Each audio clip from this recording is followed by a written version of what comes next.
പാറശാല എഞ്ചുവിളയിൽ മീൻ കയറ്റി വന്ന ലോറിയും ടെമ്പോ ട്രാവലറും കൂട്ടിയിടിച്ച് 11 പേർക്ക് പരിക്ക്, ഒരാൾ മരിച്ചു.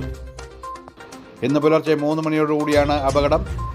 കോതമംഗലത്ത് നിന്ന് കന്യാകുമാരിയിലേക്ക് വരികയായിരുന്ന വിനോദസഞ്ചാരികൾ സഞ്ചരിച്ച ടെമ്പോ ട്രാവലറും കന്യാകുമാരി ഭാഗത്തു നിന്ന് തിരുവനന്തപുരത്തേക്ക് മീൻ കയറ്റി വന്ന ലോറിയും തമ്മിൽ കൂട്ടിയിടിച്ചാണ് അപകടമുണ്ടായത്.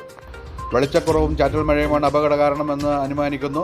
അപകടത്തിൽ പരിക്ക് പറ്റിയവരെ പാറശാല, നെയ്യാറ്റിൻകര സർക്കാർ ആശുപത്രിയിലും തിരുവനന്തപുരം മെഡിക്കൽ കോളേജിലും ചികിത്സയിലാണ്.